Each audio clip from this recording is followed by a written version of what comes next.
Magandang araw po sa inyong lahat, lalong-lalo na po sa mga giliw nating tagapakinig.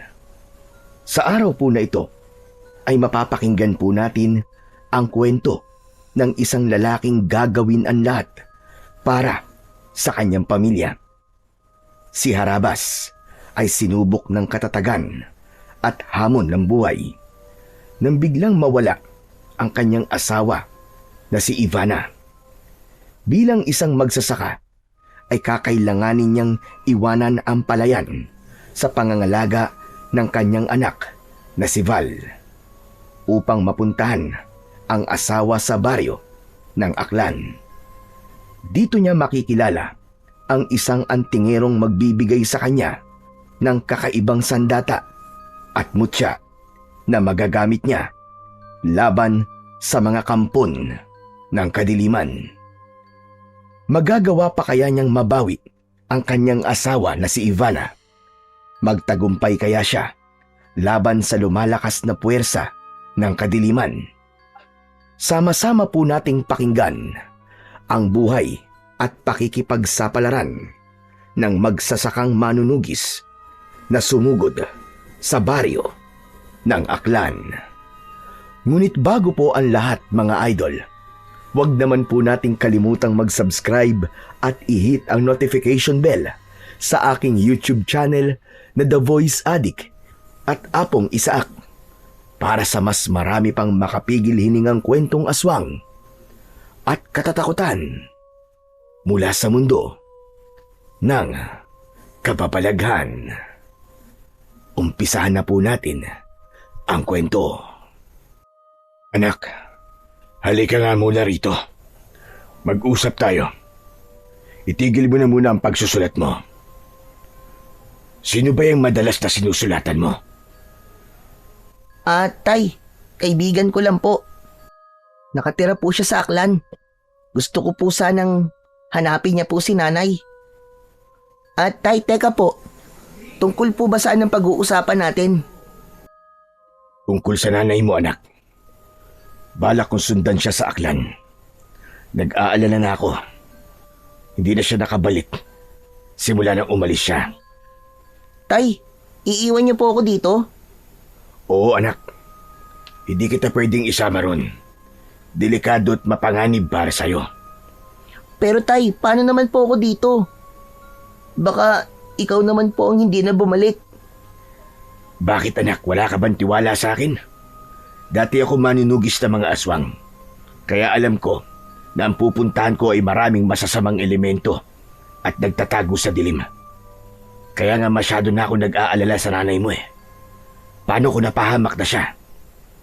Tay, sasama na lang po ako. Huwag mo po akong iiwan dito na mag-isa.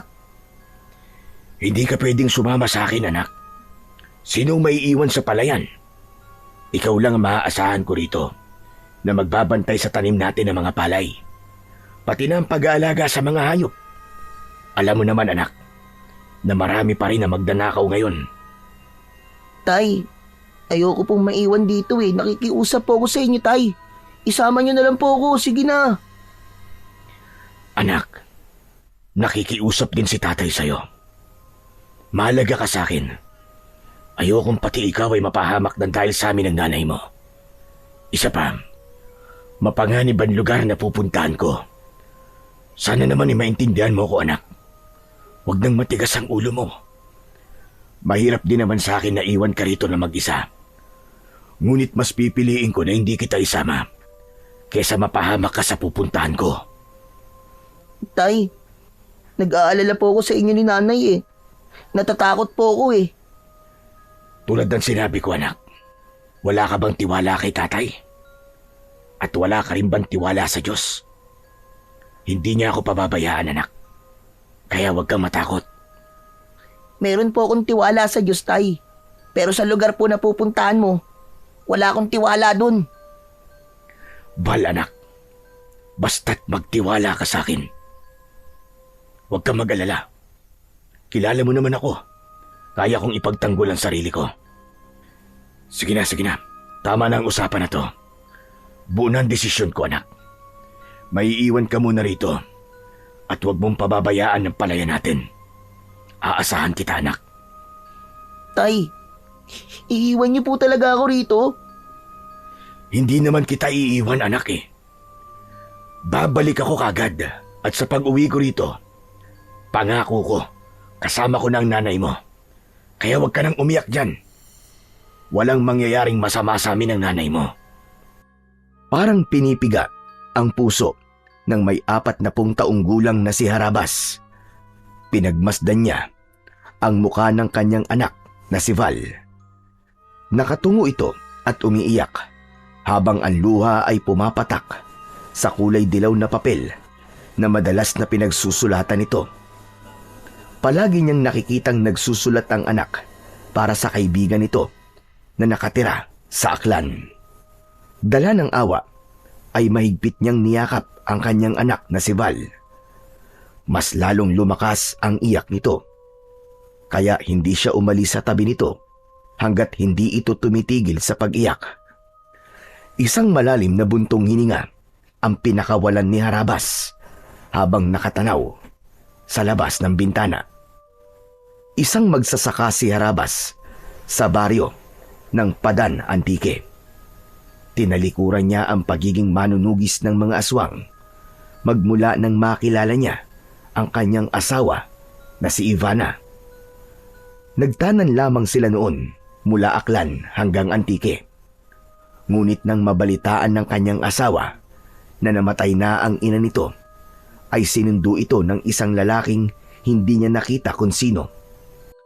Si Val lamang ang nakausap ng lalaki para ipagpaalam ang kanyang asawa na si Ivana. Dahil ng mga oras na yon ay nasa palayan siya.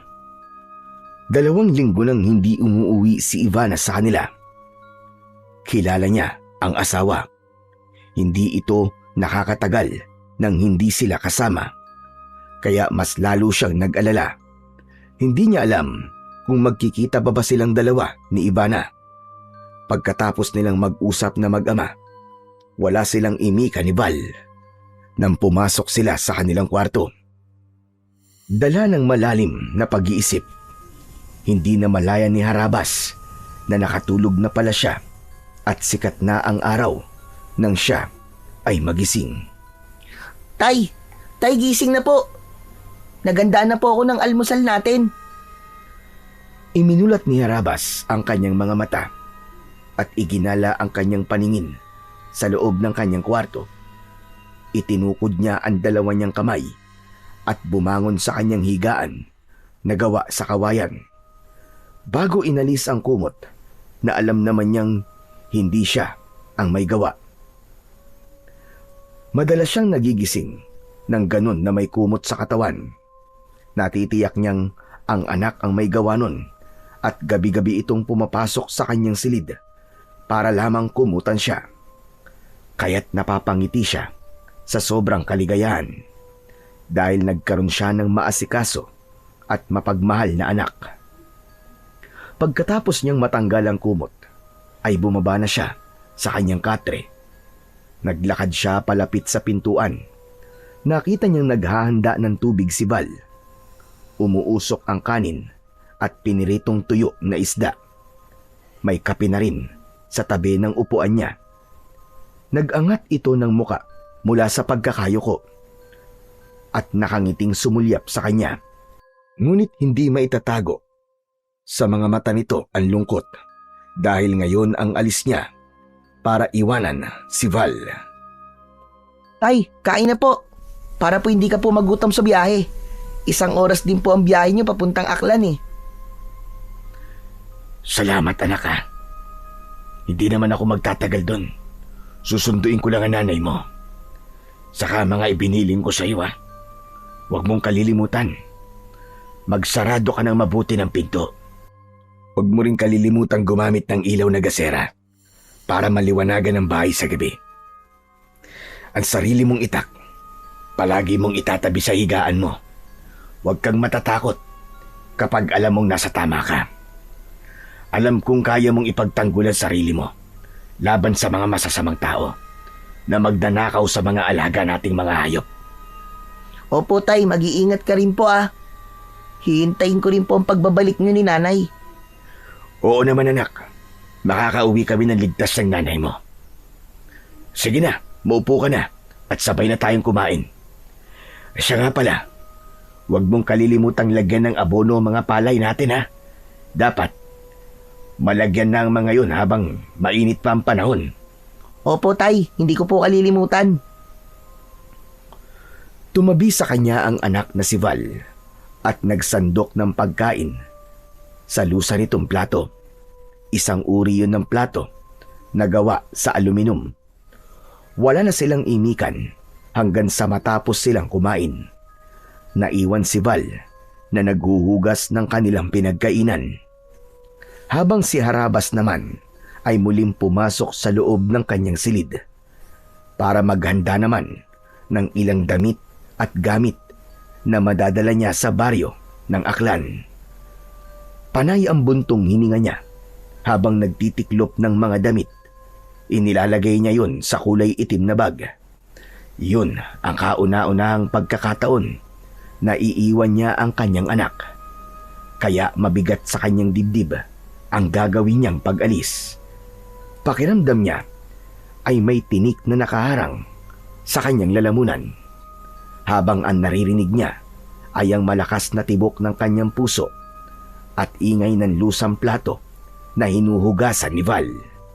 Pati na ang pagsalok ng tubig ng anak mula sa tapayan ay parang nakadagdag sa bigat na nararamdaman niya sa kanyang dibdib. Lalo na nang magsimula siyang magpalit ng damit at buhatin ang gamit at isinakbit niya sa kanyang balikat.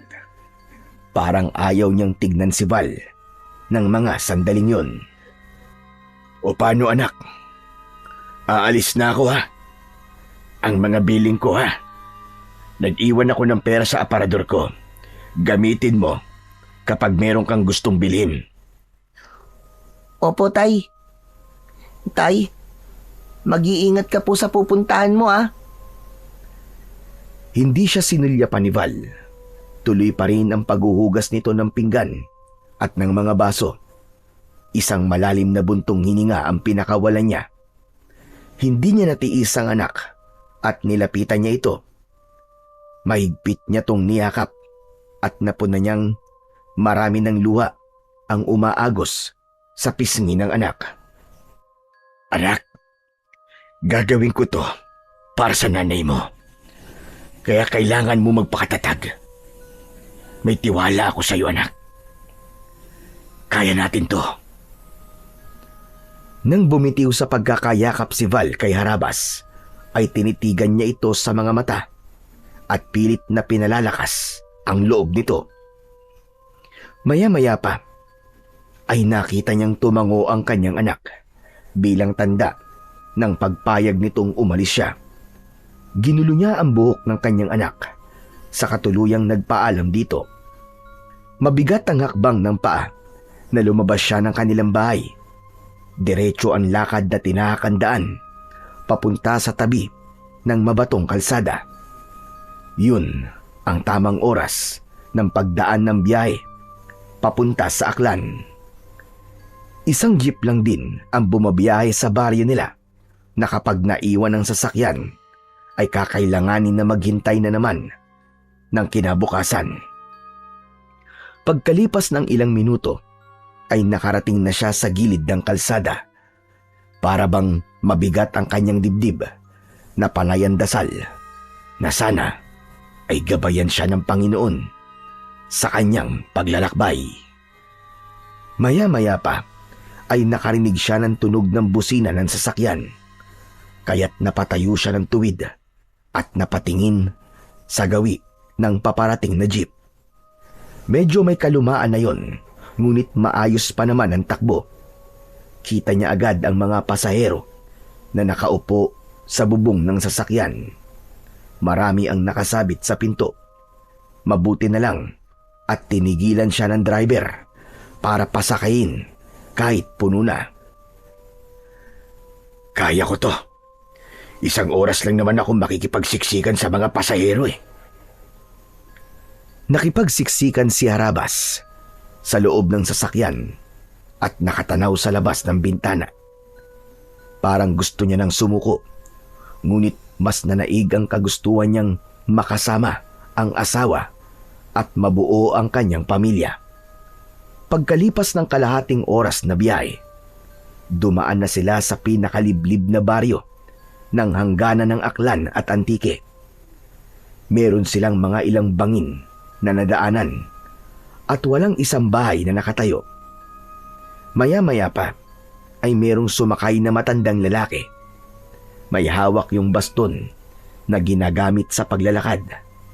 Sa kabutiang loob ng isang lalaking nakaupo ay tumayo ito at pinaupo ang matanda, habang si Harabas naman ang umalalay sa matandang lalaki na naglalakad papalapit sa upuan. Tinitigan siya nitong mabuti sa muka.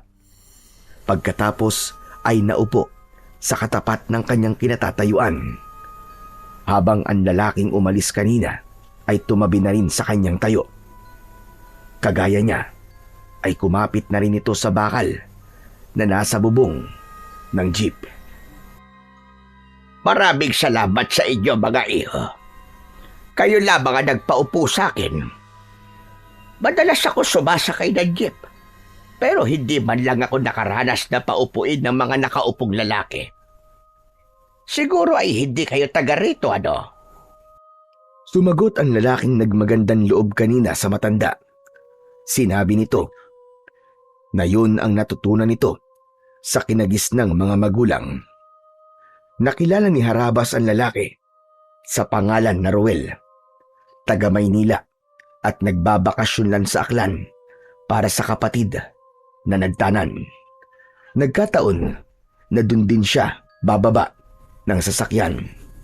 Maging ang matandang tinulungan niya ay sa lugar din na yun papunta. Nalaman ni Harabas na kaya marami ang uuwi sa baryong yun dahil sa nalalapit na piyesta ng pagsikat ng bilog na buwan. Yun ang pinakamahalagang pagdiriwang ng baryo ng Natas sa Aklan para sa pagsisimula raw ng masaganang ani. Pero iba ang kabang bumundol sa kanyang dibdib. Iba ang pakiramdam niya sa nasabing pagdiriwang dahil ilang beses na siyang humarap sa iba't ibang klaseng labanan. Alam niyang ang piyesta sa baryo ay hindi lang piyesta ng mga normal na tao, kundi pagdiriwang din ng mga nilalang na nagtatago sa dilim. Bahagyang nagulat si Harabas nang marinig ang boses ng matanda. Nandito na pala tayo. Hindi pa ba kayo bababa? Sinulyapan ni Harabas ang hinintuan ng mga sasakyan, kaya't bahagya siyang nagtaka dahil mabilis silang nakarating sa baryong pupuntahan niya. Maya-maya pa ay naramdaman ni Harabas na kasunod na niya ang matanda sa pagbaba ng sasakyan, kasama ang lalaking si Ruel. Pagbaba nito ng jeep, ay umalis kagad ito at sumakay naman ng kalesa para ihatid sa lugar na pupuntahan ito.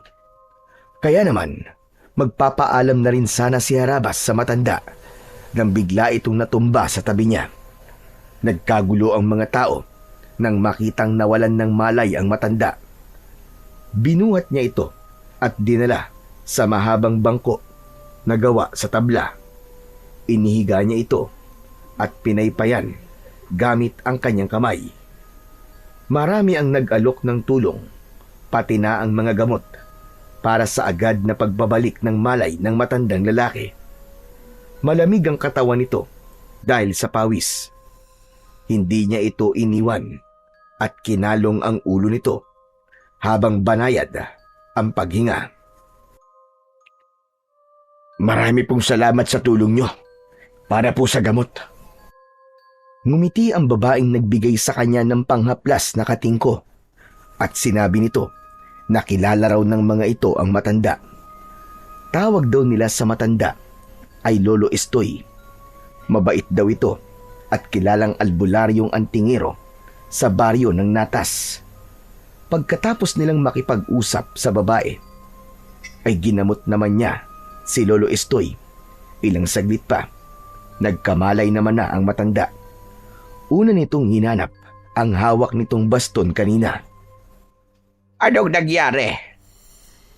Nawalan ho kayo ng malay, Lolo Estoy. Siya nga po pala. Nandito po ang tungkod nyo. Salamat. Diyos ko. Aray, pasensya ka na. Nahilo kasi ako kanina. Maraming pasahero at hindi ako sanay sa siksika na biyahe. Ngayon lang naman nangyari ang bagay na yon. Dahil malapit na ang piyesta. Abay, sino ka nga ba, iho? Ako po si Harabas. Taga-Antiki po ako. Gumuhit ang ngiti sa labi ng matanda. Tumango ito na para bang masaya na nalaman ito ang pangalan niya. Hindi niya alam kung bakit ganun ang reaksyon ni Lolo Estoy. Ngunit kailangan niya nang magpaalam dito dahil hahanapin pa niya ang kanyang asawa na si Ivana. Mukhang gusto mo nang umalis, Harabas. Pasensya na sa abala na ginawa ko, ha? Ang mabuti pa kaya sa'yo na lamang ito. Napakunot ang noo ni Harabas nang makitang dumukot sa bulsa si Lolo Estoy. Nang makuha nito ang bagay sa loob ng bulsa, ay tumambad sa kanyang paningin ang isang bilog na bato. Parang isang ordinaryong bato lang yun na makinis lang ang balat. Kulay itim yun at mukhang matagal nang nakatago. Isang bato? Ano naman po ang gagawin ko sa batong yan, Lolo Estoy? Magagamit mo ito. Isang mutya na nanggaling sa pusod ng supremo ng mga aswang. Ano po? Pambihira naman. Bakit niyo po yan binibigay sa akin? Bakit? Hindi ka ba naniniwalang mutya ito na galing sa pusod ng supremo ng mga aswang? Kakaiba ang mga aswang na nakatira rito. At malaki ang maitutulong nito sa iyo, Harabas. Kung ganun po, tama po ang hinala ko. Napugad nga ng mga aswang ang lugar na ito. Oo naman. Hindi ko naman maitatanggi yun. Kaya wala kang karapatan na pagkatiwalaan ang isa man sa lugar na to. Dahil halos lahat ng nakatira rito ay merong kakaibang pagkatao. Pero meron pa namang matitinong tao sa lugar na to. Kaya sige na, tanggapin mo na itong mutya. Ingatan mo ang bato na yan. Ililigtas ka niyan sa tiyak na panganib. May dahilan kung bakit tayo nagkita ngayon. Isipin mo na ako ang ipinadala ng Diyos para gabayan ka sa pupuntahan mo. Balang araw, matatapos din ang masasamang gawain ng mga taong naninirahan dito. Tumayo ang matanda at kinuha nito ang tungkod. Ang itsura ng kahoy ay pabaluktot sa hawakan. Kakaiba ang nakaukit na disenyo sa tungkod nito. Napatingin si Harabas sa mga taong abala sa pagtitinda ng mga pagkain sa mga pasaherong bumababa sa jeep. Sanay si Harabas sa ganung mga lugar. Dahil dati siyang manunugis ng mga aswang, hindi siya natatakot noon kapag nakikipaglaban sa iba't ibang uri ng mga aswang. Pero ngayon, kakaiba ang takot na nararamdaman niya. Para bang isang gera ang pupuntahan niya. Ganon din siguro kapag merong anak na alam niyang naghihintay sa kanya. Pinuno niya ng hangin ang kanyang dibdib bago siya tumayo at nagpaalam na sa matanda. Ngunit nagulat siya nang ibigay sa kanya ng matanda ang hawak nitong baston. Ikaw na ang gumamit nito, Harabas. Sa tingin ko ay mas kakailanganin mo yan. Hindi pwedeng maghiwalay ang tungkod at ang mutya. Bilang pagtanaw ng utang na loob ko sa iyo at sa pagtulong mo at pag-aalaga sa akin. Hala, sige na. Mag-iingat ka sa pupuntahan mo. Pero Lolo Estoy, hindi ko naman po ito kailangan. Mas kailangan niyo po ito sa paglalakad niyo. Nagkakamali ka, Harabas. Higit na mas kailangan mo yan. At kahit na anong mangyari, palagi mo yung dadalhin kahit saan ka magpunta. At ang bato na ibinigay ko sa'yo, palagi mo lang yang ilalagay sa bulsa mo. Hindi pa ito ang huli natin pagkikita. Muli tayong magkakasama at magkakausap. Mag-iingat ka sa pupuntahan mo. Pero hindi ko po ito matatanggap. Mahihirapan ka pong maglakad ng wala ang baston. Kaya kong maglakad ng wala ang baston. Isa pa, hindi lang yan basta baston, Harabas. Kapag iniikot mo ang hawakan yan, lalabas ang patalim sa loob. Magagamit mo ang talim sa oras na malagay ka sa panganib. Sinasabi ko to sa'yo dahil gusto ko palagi kang maging alerto sa lahat ng oras. Ano po bang klaseng baston ito? Isang uri na baston na kung tawagin ay pastol-baston. Matagal na panahon nang nagamit yan laban sa masasamang elemento ng kadiliman. Ginamit din yan sa pagpapastol ng mga tupa, usa at baka. Pero ngayon, gagamitin mo yan sa pagpapastol ng mga aswang. Hindi para pakainin, kundi para palayasin sa baryong ito, o di kaya naman para tuluyang patahimikin. Ikaw ang inaasahan kong makakagawa doon. Pero hindi po yun ang totoong dahilan kung bakit ako nandito. Naparito po ako dahil sa asawa ko si Ivana. 2 linggo na po siyang nawawala. At ilang beses na rin kaming nagpadala ng sulat ng anak ko sa lugar na pinuntahan niya. Pero ni isang sagot ay wala pong nakarating sa amin. Kung tutusin po, marami nang pwedeng mangyari sa loob ng 2 linggo. Pero umaasa pa rin ako na sana ay walang nangyaring masama sa asawa ko. Kung nagpunta nga siya rito, natitiyak kong buhay pa siya. Pero kung naganap na ang piyesta, malamang wala na siya at hindi mo na siya mababawi pa. Ano pong ibig niyong sabihin, Lolo Estoy? Maraming kultura ang umiiral sa lugar na ito. At ang pinakasikat ay ang kulturang itim na kayang magparami ng kanilang kampon. Sa madaling salita, naghahanap sila ng mga babaeng pagtataniman nila ng mga binhi. Alam mo na kung anong ibig kong sabihin. Hindi pa naman huli ang pagdating mo dahil 5 araw mula ngayon ay magaganap pa lang ang pagbilog ng kulay pulang buwan. Kaya nga sinasabi ko sa'yo na ang mga bagay na ibinigay ko sa'yo ay ingatan mong mabuti. Sige po, Lolo Estoy. Iingatan ko po ito. Sige ho. Kailangan ko na po palang magmadali. Ikaw ang bahala. Basta hindi ako nagkulang ng paalala sa'yo.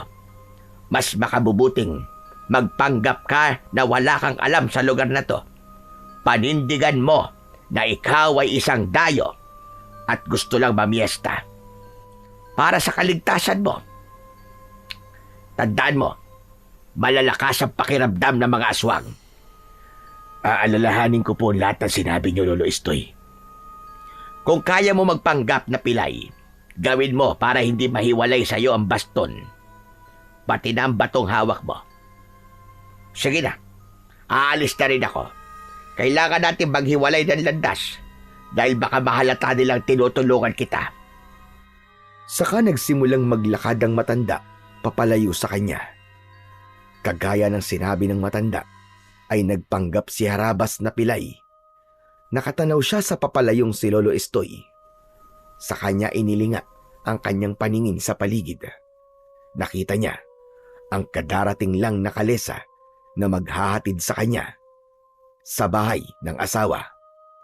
Kinausap niya ang kutsero, isang matandang lalaki na may suot na salakot ang kanyang nakitang may hawak sa tali ng kabayo. Pagkatapos niyang ipakita sa lalaki ang address na nakasulat sa papel, ay sumampa na ito sa unahan ng kalesa. Bago siya sumampa at pumasok na rin sa loob ng kalesa. Habang tinatahak nila ang makipot na daan, papasok sa baryo ng Natas, ay panay din ang linga niya sa paligid. Matataas na punong kahoy at mga palayan ang nakikita niya sa gilid ng mabatong kalsada. Ang maliliit na kubo na gawa sa kugon at kawayan ay malalaki ang agwat ng layo sa isa't isa. Tila tahimik at ang tanging maririnig na ingay ay ang yabag ng paa ng kabayo at malakas na huni ng mga ibon na nakadapo sa sanga ng mga puno. Pagkalipas ng isang oras na paglalakbay sakay ng kalesa, ay narating nila ang malaking bahay na gawa sa tabla at anahaw. Malawak ang bakuran. Maraming alagang manok na malayang nakakagala sa loob ng bakuran. Merong mga aso sa labas na panayan tahol habang nakatingin sa kanya. Napansin niya ang isang lalaking nagsisibak ng kahoy. May hawak na palakol at walang suot na damit pang itaas. Merong panyo sa leeg at butil-butil ang pawis na makikita sa noo nito. Nakakunot ang noo ng lalaki na nakatayo at tumigil sa ginagawa. Makahulugang napatingin ito sa kutsero. Saka naman bumaba ng kalesa si Harabas, dala ang kanyang bag. Pagkatapos niyang magbayad sa lalaki, ay umalis na rin ito. Inayos na muna niya ang bag sa likod bago lumapit sa pintuan ng bakuran. Lumapit din ang lalaki sa kanya at nagtanong ito. Nino ka? At anong kailangan mo? Dito ho ba nakatira si Ivana? Ivana Aldawi po. Hindi agad sumagot ang lalaki na sa tingin niya ay edad 55 taong gulang na. Saka pinagmasdan siya mula ulo hanggang paa. Binuksan muna nito ang tarangkahan ng bakuran at nagpunas ng pawis sa noo gamit ang panyo na nakasampay sa leeg nito. Kaano-ano mo si Ivana? Kaibigan niya po ko. Inimbitahan po niya akong mamiesta sa inyo. Kayo po ba ang ama ni Ivana? Hindi ako ang ama ni Ivana. Ako nakabili sa lupang kinatitirikan ng bahay ng mga magulang ni Ivana. Pagkatapos niyang makipagtanan nun sa lalaking nakilala niya sa sulat, ibinenta ng kanyang mga magulang ang bahay at lupa nila sa akin. Matagal nang wala mga magulang ni Ivana rito. Mangyari niya, lumipat na sila ng ibang lugar. Ang nakatira na rito ay kaming mag-asawa kasama ang aming anak na si Tongtong Sahor. Nako, paano po yan?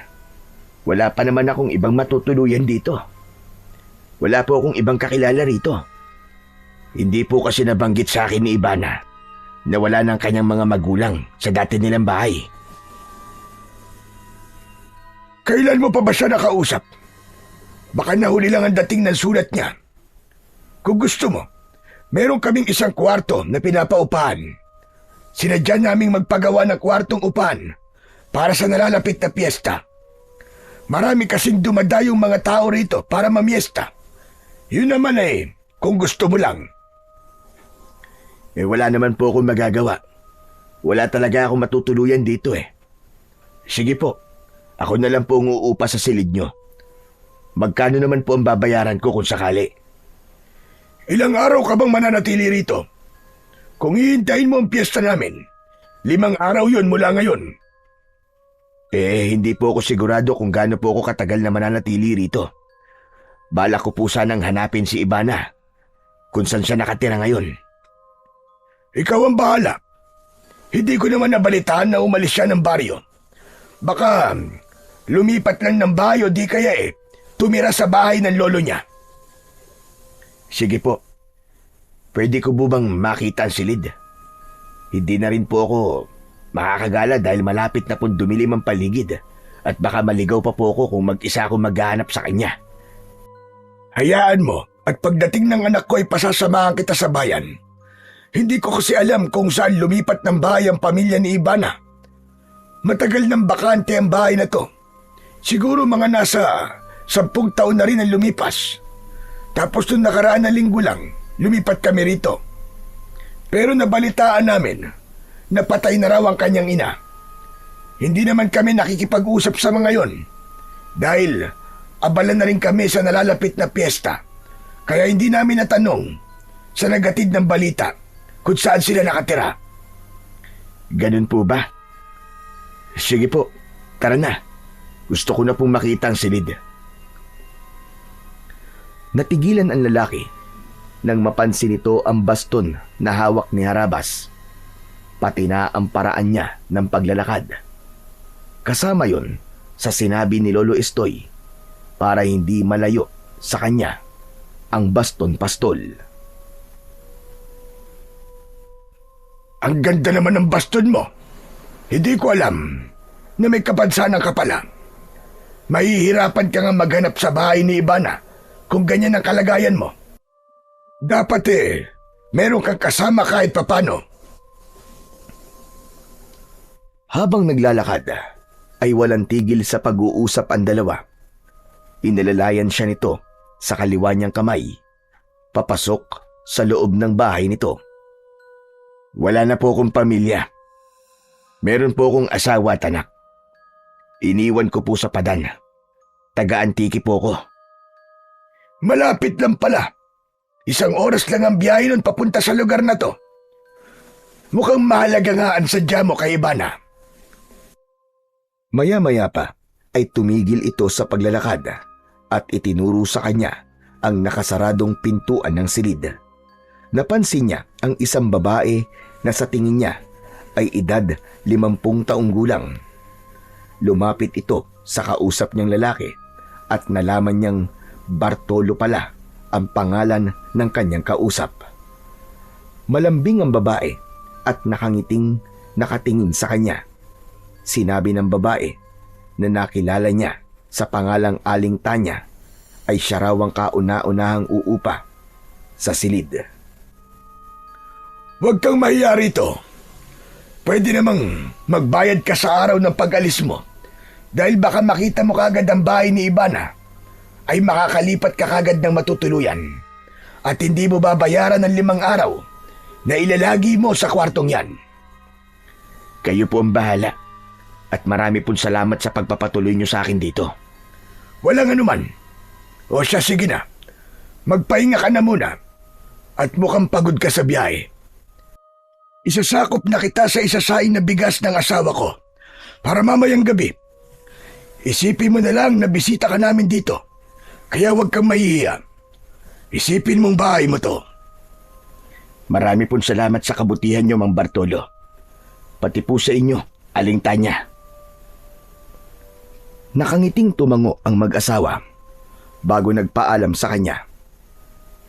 Nang makaalis na ang mag-asawa sa harapan niya, pumasok naman si Harabas sa loob ng kwarto. Isinara niya yun at iginala ang kanyang paningin. Isang lumang aparador na walang laman ang tumambad sa kanyang paningin. Isang higaan na gawa sa tabla at mga nakatiklop na unan at kumot ang nakita niyang nakahanda sa higaan. Sa likod naman ng pinto ay merong nakatiklop na banig na gawa sa abaka. Nakahilera ang walis tambo para sa sahig na gawa sa tabla. Makinis ang sahig at halatang nilagyan ng floor wax na pinakintab naman ng lampasong nyog. Makaluma ang estilo ng sahig at parang talagang nasa sinauna siyang panahon. Ganon din ang gasera na gawa naman sa babasaging taklob na tumatakip sa ilaw na may tela at gas. May hawakan yun na gawa sa alambre na ginamit naman para maisabit ito sa dingding na malapit sa bintana. Lumapit siya sa nakabukas na bintana at tanaw niya mula roon ang kakahuyan na maginhawa sa kanyang paningin. Merong ilang mga banderitas ang nakasabit sa gilid ng natatanaw niyang kalsada na papunta sa bayan ng Natas. Isang malalim na buntong hininga ang pinakawalan niya bago niya inilapag ang kanyang bag sa sahig na katre, saka naupo at nahiga. Napatitig siya sa bubong ng kanyang silid. May kalumaan na rin yun ngunit wala namang butas. Biglang sumagi sa kanyang isip ang iniwan niyang anak sa padan. Nag-aalala siya at nakukonsensya sa kanyang ginawa. Kaya kailangan niyang mahanap kagad ang asawang si Ivana para makabalik siya kagad sa piling ng kanyang anak na si Val. Bumangon siya at kinuha ang mga gamit. Kinuha niya sa bulsa ang bato. Pinagmasdan niya ang bagay na yon. Habang hawak niya yon, ay bigla niyang naramdaman ang pag-iinit ng bato. Saktong pagkatok sa labas ng kanyang silid, narinig niya ang boses ni Mang Bartolo. Harabas! Pwede ba akong pumasok? Mabilis na itinago sa bulsa ni Harabas ang bato. Saka nilapitan ang nakasaradong pintuan. Pagbukas niya, ay nakita niyang may dala si Mang Bartolo ng isang tasang kape at platito na may laman na nilagang saging na saba. Kumain ka muna habang hindi pa nakakaluto ng hapunan si Tanya. Baka nagugutom ka na. Naku, maraming salamat po sa merienda. Walang anuman. Sige na, at nang makapagpahinga ka na, saka na lamang kita tatawagin kapag kakain na, para pagdating nitong Tungsaur, ay ipapakilala na rin kita sa kanya. Matutulungan kanyang mahanap si Ivana. Maraming salamat po talaga sa tulong niyo, Mang Bartolo. Saka lang kinuha ni Harabas ang platito na hawak ni Mang Bartolo. Lumapat sa kanyang mga kamay ang mainit na tasa ng kape at saging. Kaya si Mang Bartolo na ang nagsarado ng pinto. Ipinatong niya ang kape at nilagang saging sa ibabaw ng lamesa bago niya muling dinukot ang bato na kanina pang umiinit sa loob ng kanyang bulsa. Gulat na gulat siya sa itsura ng bato. Ang kulay itim na bato ay naging kulay pula. Naglalagablab ang itsura na merong katamtaman na init. Diyos ko, ang mutya. Paano nagkaganito ang kulay ng bato? Ano kaya ang ibig sabihin ng pagbabago ng kulay ng bato? Ganito kaya ang mutya? Maraming katanungan ang nabuo sa isip ni Harabas.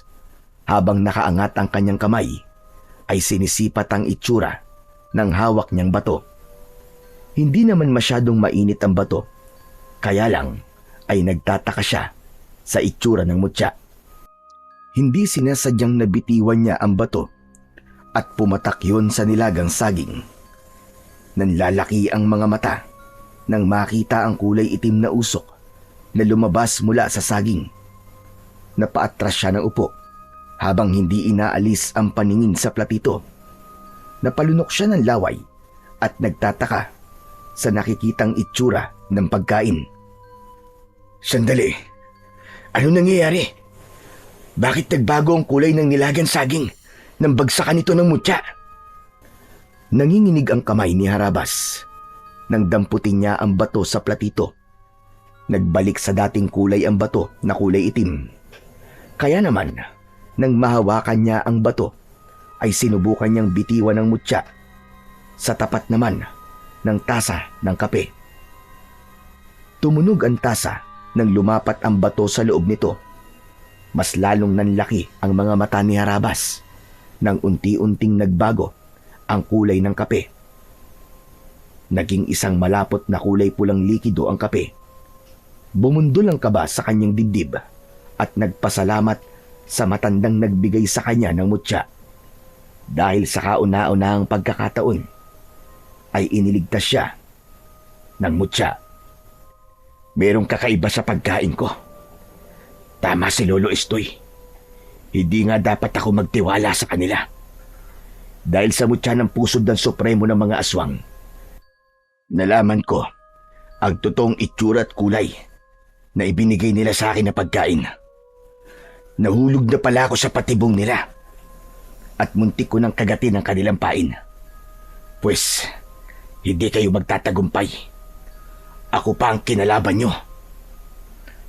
Bumakas ang galit sa mga mata ni Harabas. Mas lalong lumakas ang kutob niyang Hindi totoong wala na ang kanyang asawa sa lugar na yon. Hindi lang niya alam kung saan niya hahanapin si Ivana.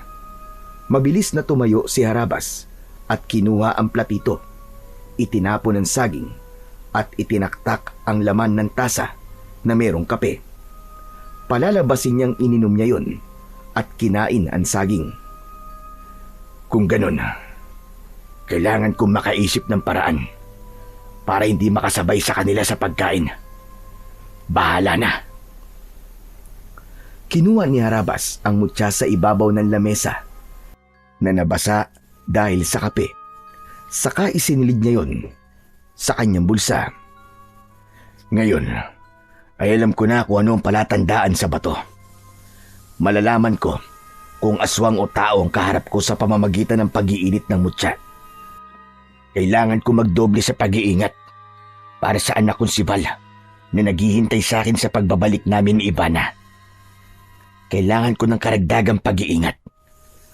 Hindi ko akalain na balak nila akong gamitan ng itim na kapangyarihan. Marahil sa simula pa lang ay alam na nila kung sino ko. Maya-maya pa ay narinig naman ni Harabas ang ilang katok sa labas ng pinto. Tinawag siya ni Aling Tanya at sinabi nitong kakain na. Pagkakataon niya na yon na umisip ng idadahilan para hindi siya makasabay sa pagkain sa mga ito. Muli niyang sinilyapan ang lamesa at kinuha ang walang laman na tasa at platito. Nagtungo siya sa pinto at binuksan yun, habang ang kabang nararamdaman sa dibdib ay mahahalata sa nanginginig niyang kamay. Pilit siyang nagpakatatag. Kalmado siyang humarap sa babae. Sinabi nitong kakain na at siya na lamang daw ang hinihintay ng mga ito. Nasa kusina na rin daw ang anak nito na si Tungtong Sahur. Pasensya na po, Aling Tanya, hindi na po ako makakakain. Busog na po ako sa saging na dinala sa akin ni Mang Bartolo Marami pong salamat sa pag-aalok niyo sa akin ng pagkain. Pero napagod po ako sa biyahe kaya magpapahinga na po muna ako. Pakisabi na lang po kay Mang Bartolo. Salamat po at pasensya na. Nahuli ni Harabas na pasimpleng sumilip sa loob ng kwarto si Aling Tanya. Sabay sulyap sa iniabot na platito at tasa ni Harabas. Pigil ang kanyang hininga habang hinihintay na umalis ito. Kinuha nito ang platito at tasa. Kaya nakahinga siya ng maluwag nang magpaalam na ito sa kanya. Sabay talikod sa kanya ni Aling Tanya. Dala ang pinagkainan niya. Mahigpit niyang hinawakan ng kanyang baston habang nagkukunwaring hirap sa paglalakad bago tuluyang isinara ang pinto. Ganon din ang ginawa niya sa nakabukas na bintana. Ipinahinga niya ang katawan dahil natitiyak niyang mamayang gabi ay hindi siya makakatulog. Mahirap matulog sa lugar kung alam niyang nasa kabilang silid lamang ang mga kalaban. Hanggat hindi niya natitiyak kung anong klaseng mga nilalang ang nakapalibot sa kanya, ay hindi siya maaaring magtiwala sa mga ito. Isang malalim na buntong hininga ang pinakawalan ni Harabas bago ipinikit ang kanyang mga mata. Habang ang maririnig niyang ingay ay ang putak ng mga manok na tumutuka sa lupa sa likod ng kanyang kwarto, malapit sa bintana. Hindi niya namalayan na nakatulog na siya, kaya hindi niya alam kung anong oras siya nagising. Iginala niya ang kanyang paningin. Madilim na ang paligid at nakakabingi ang katahimikan na yon. Pakiramdam niya, wala siyang kasama sa bahay. Ngunit napalitan yun ng malakas na kaluskos sa kanyang bubong. Tila pusang nagkukutkot at binubutas ang anahaw na bubong. Hinawakan ni Harabas ang baston. Maging ang kanyang mutya sa loob ng kanyang bulsa ay umiinit ng mga sandaling yun. Kaya natitiyak niyang hindi isang hayop ang nasa bubong, kundi isang nilalang na matagal na niyang kinakalaban. Sino yan? Umalis ka sa bubong. Kung hindi, bubutasin ko ng kutsilyo ang katawan mo. Taglit na tumigil ang kaluskos sa itaas ng bubong at lumipat yon sa kanyang dingding sa nakasaradong bintana na gawa sa sawaling kawayan. Mahigpit pa rin ang pagkakakapit niya sa kanyang baston habang hindi inaalis ang paningin sa pinagmumula ng ingay. Kahit hindi niya nakikita ang nilalang na yon, alam niyang matulis na kuko ang gamit nito sa pagkaskas ng bagay na yon sa kanyang dingding. Hindi nagpahalata si Harabas sa nararamdaman niyang takot. Matapang niyang binuksan ang bintana. Tumambad sa kanyang paningin ang kalbong nilalang na merong mapupulang mga mata. Mataas sa ulo ang tenga nito at merong mahabang dila. Maliit na bibig at ilong na parang sa paniki. Kapansin-pansin ang malakahoy nitong katawan na parabang balat ng isang kalabaw. Bumaluktot ang katawan nito. Umikot ang mga kamay at leeg papunta sa likod. Para siyang tinatakot sa taglay nitong nakakatakot na anyo. Higit pa roon ay meron din itong kakayahan na humaba ang kamay. Sinakal siya nito sa kanyang leeg. Naramdaman ni Harabas ang malakas na kamay ng nilalang at hinila siyang palabas ng bintana. Bitiwan mo ako! Halimaw ka! Naramdaman ni Harabas ang pagbagsak ng kanyang katawan sa lupa. Ngunit hindi niya binitiwan ang baston. Sa halip ay ipinalo niya ang baston sa kamay nito. Tila napaso ito at nabawi ang kamay. Kaya naman, nagkaroon ng pagkakataon si Harabas para lumaban sa aswang. Nagulat ang nilalang sa pagsirko niya sa ere. Pagbagsak niya sa lupa ay sakto yun sa harapan ng nilalang. 2 palo kagad ang ginawa niya na tumama sa leeg ng kalaban. Bumagsak ito ng pasadsad sa lupa habang umaangil at pilit na tumatakas papalayo sa kanya. Dinukot niya ang mutya sa kanyang bulsa at kitang-kita niya ang kulay pulang liwanag na bumalot sa bato. Kasabay ng paghigop nito sa kulay itim na usok na lumabas sa katawan ng aswang. Pumasok yon sa kanyang mutya. Kitang-kita niya rin ang pagkikikisay ng katawan ng aswang hanggang sa masunog ito. Ngunit hindi pa man nakakabawi sa pagkakabigla si Harabas ay dumating naman ang 2 pang nilalang.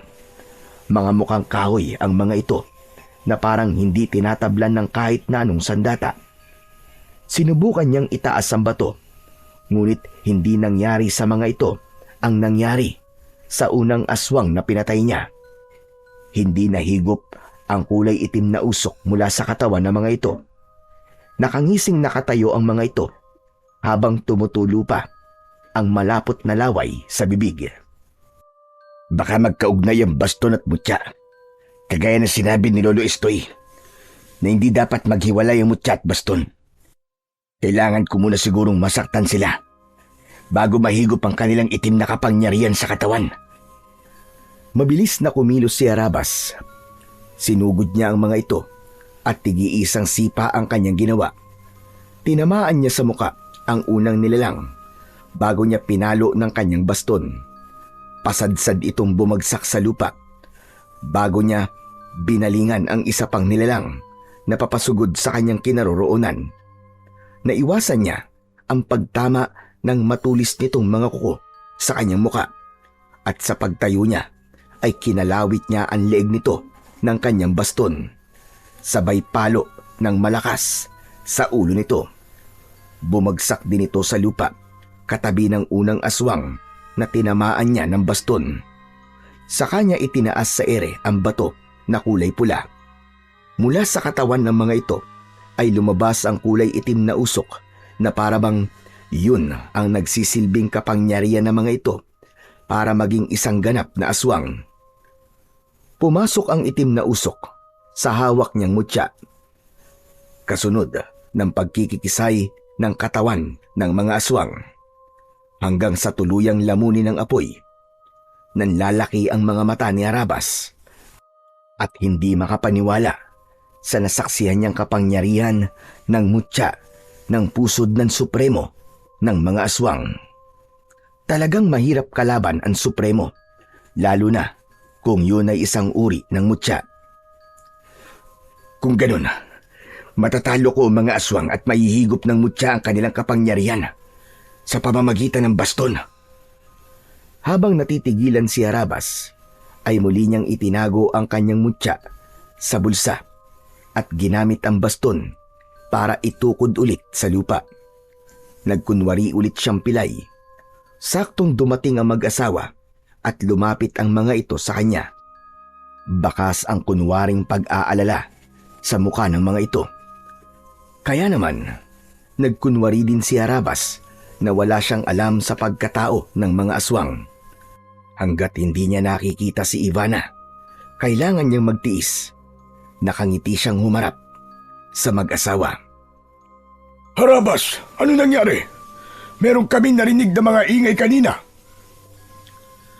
Malikot ang mga mata ni Mang Bartolo nang lumapit ito sa kanya. Nakasuot ito ng damit pantulog upang magmukhang kapanipaniwala ang pagpapanggap ng mga ito. Habang si Aling Tanya ay bakas ang takot sa muka na nakakapit pa sa kamay ni Mang Bartolo. Sinalubong naman niya ng tingin ang mga ito. Yun po ba? Wala yun. Meron lamang pong nangharana sa akin kanina. Kaya lang, sintonado po ang kanta. Hindi rin magandang tugtog ng dala nilang instrumento. Pinalayas ko na po sila. Kaya lang nagalit dahil hindi ko po sila binayaran. Totoo ba ang sinasabi mo, Harabas? Oo naman po. Mukha po ba ako nagbibiro? Bakit? Ngayon lang po ba may nangharana sa inyo? Oo Pasensya ka na kung naistorbo yata ang tulog mo. Naku, hindi ho. Natuwa pa nga po ako sa kanila kaya lumabas ako ng bahay. Hindi nga lang po ako dumaan sa pinto. Mapagbiro ka pala, Harabas. Sige na, wala naman palang nangyaring masama sa'yo. Ang mabuti pa ay pumasok na tayo sa loob ng bahay. Mabuti pa nga po. At malamig pala rito sa labas.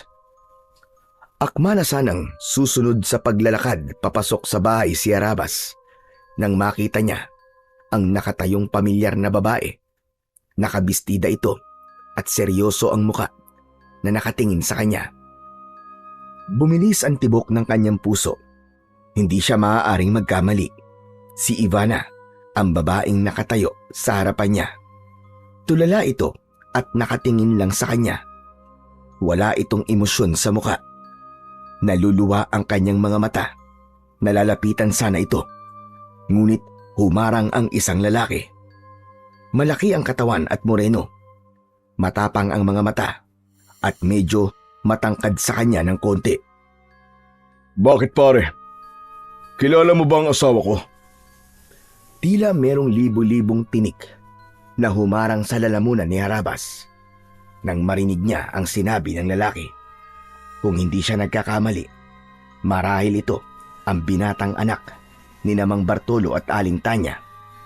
Nakuyom niya ang kaliwa niyang kamay, habang ang kanan naman niyang kamay ay humigpit ang pagkakakapit sa baston. Muli niyang sinulyapan ng kanyang asawa at hindi siya makapaniwalang hindi siya nito nakikilala. Tinatanong kita, may problema ba? Bakit nakatingin ka sa asawa ko? Wala. Nagulat kasi ako sa pagdating niya. Napakaganda pala ng asawa mo. Ikaw ba si Tungtung Sahur? Oo, ako nga. Bakit mo ako kilala? Nabanggit ka na sa akin ni Mang Bartolo. Anong pangalan ng asawa mo? Siya si Isabel. Siya ang pinakamamahal kong asawa na si Isabel. Sa pangalawang pagkakataon, ay parang gusto nang suntukin ni Harabas ang lalaki sa pagmumukha nito. Gusto niyang ipagsigawan na si Ivana ang babaeng tinutukoy nitong asawa. Hindi niya naiintindihan ang nangyayari, ngunit iisa lang ang natitiyak niya. Merong nangyaring kakaiba sa kanyang asawa, kaya hindi na ito nakabalik. Gusto niya itong yakapin, pero pinigilan niya ang kanyang sarili. Kailangan niyang magtimpi ng galit dahil kapag nagkamali siya ng desisyon, buhay ng kanyang asawa ang magiging kapalit. Kailangan niya lang na umisip ng paraan kung paanong maitatakas si Ivana. Idagdag pa ang alalahanin niyang tila wala sa sarili ang kanyang asawa. Sige na, pumasok na tayo sa loob ng bahay. Masyado nang malalim ang gabi. Nang pumasok ang dalawa at nasa likod si Arabas, napigilan sariling hininga. Lalo na nang malaman niyang katabing silid lamang niya ang kwarto ng dalawa. Iniisip pa lang niya na hinahalikan ng ibang lalaki ang kanyang asawa ay parang gusto niya nang pumatay. Lalo na kung malapit lamang sa kanyang silid at sa ilang araw na nawala ang kanyang asawa ay maaaring meron nang nangyari sa mga ito. Sinamantala ng lalaki ang kahinaan ng kanyang asawa. Kulang na lang ay mabali sa kamay ni Harabas ang hawak niyang baston dahil sa labis na galit. Humarap sa kanya si Tungtong Sahur habang nakangiti. Ikinagagalak nga pala kitang makilala, Harabas. Nakilala ko na rin ang pangalan mo dahil kinananay at tatay. Bukas na lang kitang sasamahan para hanapin ang kaibigan mo si Ivana. Bago ito tuluyang pumasok sa loob ng kwarto na hindi hinintay ang mga sasabihin niya, sumilip pa ito sa pintuan habang nakaakbay kay Ivana na ngayon ay pinangalanan niyang Sabel. Matagal bago pumasok sa loob ng kanyang silid si Harabas, naiwan siyang nakatitig sa nakasaradong pintuan ng kwarto ni Tungtong Sahur. Maya-maya pa ay narinig niya ang boses ni Mang Bartolo. Bakit hindi ka pa magpahinga, Harabas? Maaga yata kayong aalis bukas, kasama ni Tungtong Sahur. Humarap siya kay Mang Bartolo. Sinalubong niya ang tingin nito. Sa pagkakataong yun, ay wala na ang asawa nitong si Aling Tanya. Kahit ako na lang po maghanap kay Ivana. Nakakahiya naman po, baka nakakaabala na po ako sa inyo. Naku, hindi ka naman nakakaabala sa amin, Harabas. Mabuti nga yun nang meron kang makakasama sa paghanap kay Ivana. Isa pa, ay hindi mo kabisado ang lugar na to. Ayos lang po ako, Mang Bartolo. Kaya ko na po mag-isa. Ganun ba? O sige, ikaw ang bahala. Sige po, magpapahinga na po ako. Sana naman, Harabas, huwag kang mailang sa amin. Magaan ang loob ko sa'yo, kaya masaya akong masaksihan mo ang piyesta namin dito. Teka, naubos mo na ba ang ibinigay kong saging at kape sa'yo kanina? Opo, kaya nga po, hindi na ako nakasalo sa inyo ng hapunan eh. Mabuti naman kung ganun. Sige na, at kailangan ko na rin matulog. Malalim na ang gabi. Napagod din ako sa pagsisibak ng kahoy kanina. Pinaghahandaan ko na kasi ang darating na piyesta. Mahirap kapag basa ang kahoy na ipanggagatong sa kalan. Maulan pa naman ngayon. Nang makapagpaalam ang lalaki, ay tumalikod na ito sa kanya. Saka naman nagpasya si Harabas na pumasok na sa loob ng kanyang silid na inuupahan. Napabuntong hininga siya habang nagpakawala ng malakas na suntok sa ere. Parang pinipiga ang puso niya kapag naiisip niyang nasa kabilang silid lamang ang kanyang asawa. Hindi na siya dinalaw ng antok ng gabing yon. Kaya naman, maaga siyang bumangon sa kanyang higaan. Agad siyang lumabas ng kanyang silid para makita ang kanyang asawa. Ngunit nagtataka siyang si Tungtong Sahur lang ang nakita niyang nakaupo sa harap ng lamesa.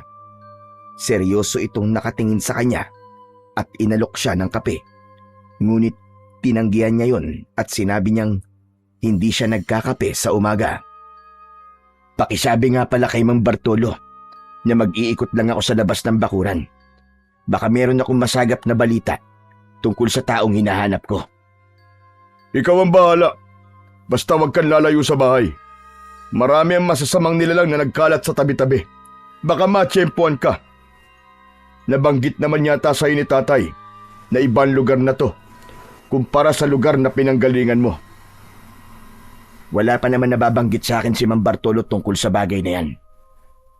Teka, sandali lang. Napansin kong marami pala kayong hinog na saging na saba. Sinundan ang tingin ni Tungtong Sahur ang tinitignan ni Harabas. Saka ito muling bumaling sa kanya habang nakangiti. Mas lalong nagngingit-ngit sa galit ang kalooban ni Harabas dahil sa patuloy na pagkukunwari ng kanyang kaharap. Kung siya lang ang masusunod at hindi mapapahamak ang asawa, ay matagal niya nang tinapos ang buhay ng mga ito. Kilala si Harabas na isang mabangis at malupit na manunugis ng mga aswang. Kaya nga, binansagan siyang si Harabas na ang ibig sabihin sa kanilang lugar ay malupit, mabangis at padalos-dalos magdesisyon. Ang ugali niya ay wala siyang pakialam sa mangyayari sa kinabukasan. Ngayon lang siya nagtimpi ng ganun para sa kanyang asawa na si Ivana. Hindi ka na nakapagsalita dyan. May problema ba?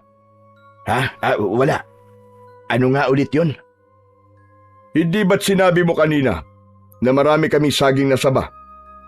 Isa kasi ang prutas na yan sa ginagamit naming pansalubong sa mga bumibisita sa bahay namin.